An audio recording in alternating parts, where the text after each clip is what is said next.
Okay, what's up mga amigo? So ayan yung ating motor, no? Goods na. Naayos na rin ni Amigo Light Moto. Ayan, ang gumawa ng ating Aerox na version to na si Matt, no? So okay na. Test drive na natin yan. So ipapakita ko na lang sa inyo sa highway. Shoutout kay Amigo Light Moto. Hindi na rin ako nakapag-vlog dun habang nagagawa siya. Dahil kinukontent din niya yung aking motor na Aerox yan. So yon mga amigos, test drive natin tong ating Aerox yan. Mayroon siyang logo dito na hiningi natin na yan, oh. Yan, Light Moto. Yan, shoutout kay Amigo Light Moto. Solid, ganda ng pagkagawa ng ating Aerox. So sa ibang shop na ating pinuntahan, ang sabi daw, palitan daw yung stator. Pagdating kay Amigo Light Moto, yan, wala naman palang papalitan. So, goods na goods yung wiring ng diferensya at mayroon lang siyang inayos konti dyan. Okay? So, yun. A few minutes later. Okay, so yun mga amigos. So, dito na tayo sa highway, no? Tinisting na natin tong ating motor na bagong gawa ni Amigo Light Moto. So, testing natin kasi nung hindi ko pa ito napapagawa yung ating motor, laging namamatay-matay. 2 linggo rin na hindi natin to na gamit. Hindi totoo yan. Dahil inintay natin si Amigo Light Moto. Siya kasi ang gumawa ng ating motor na Aerox. Yan, goods na siya, oh.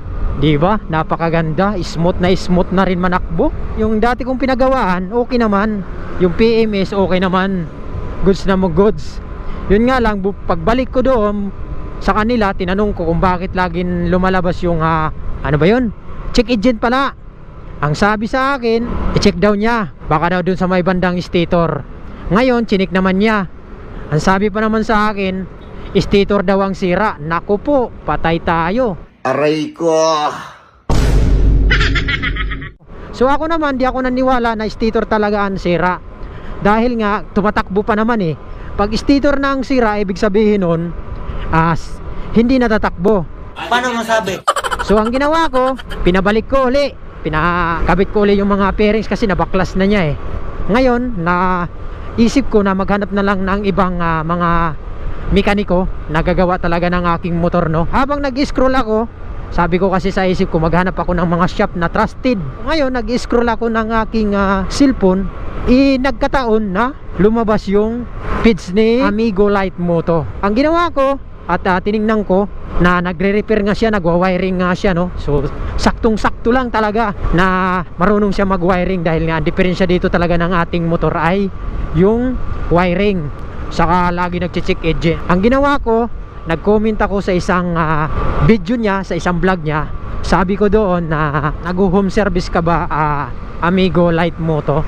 Doon hindi siya nag-reply doon, kundi nag-direct kagad siya sa messenger ko. So tinanong niya sa akin kagad saan daw ang location ko. Nagkausap na kami sa messenger hanggang na yun na nga, naayos na ni Amigo Light Moto.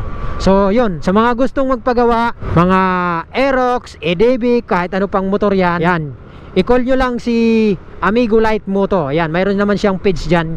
Ang kanyang page, Light Moto. Yan, mayroon siyang number dyan or direct message nyo sa kanyang messenger. Automatic yan, sasagutin kayo ni Idol Amigo Light Moto. Yan, ilalagay ko dyan sa screen. Makikita nyo naman sa screen, makikita nyo dyan. Okay? So yon lang mga amigos. Big shoutout kay Amigo Light Moto. So goods na yung ating motor. Hindi na siya namamatay. Okay na. So pwede na natin to ilayo-layo. Di katulad dati na hindi pwede ilayo kasi namamatay. Yun lang mga amigos. Maraming salamat. And big shoutout sa lahat ng aking followers and subscriber. And lalong lalo na kay Amigo Light Moto. Big shoutout and keep safe always. Okay?